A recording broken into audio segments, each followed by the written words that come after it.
Asan ang ate mo? Ate ko? Di ko po alam eh. Di naman po siya nagme-message sa akin. Ano po ba nangyari? Nung isang araw pa kasi, nagpaalam siya sa akin na bibili na daw siya ng stockings. Tapos, iniwan niya yung phone niya. Sabi ko, dalhin niya.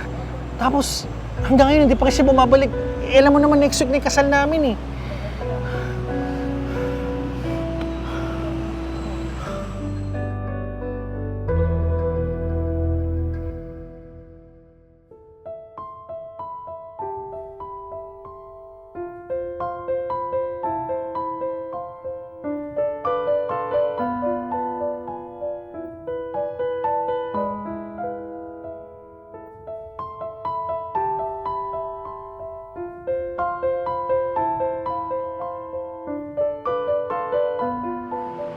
Hello guys, medyo mabigat sa damdamin ko yung ibabalita ko sa inyo.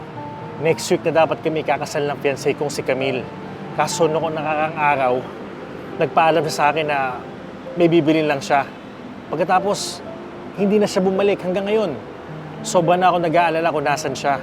Kaya kung may alam po kayo na pwede niyang puntahan o alam niyo kung saan siya nagpupunta sa ngayon, ipagbigay alam niyo lang po sa akin, sobra po ako nag-aalala.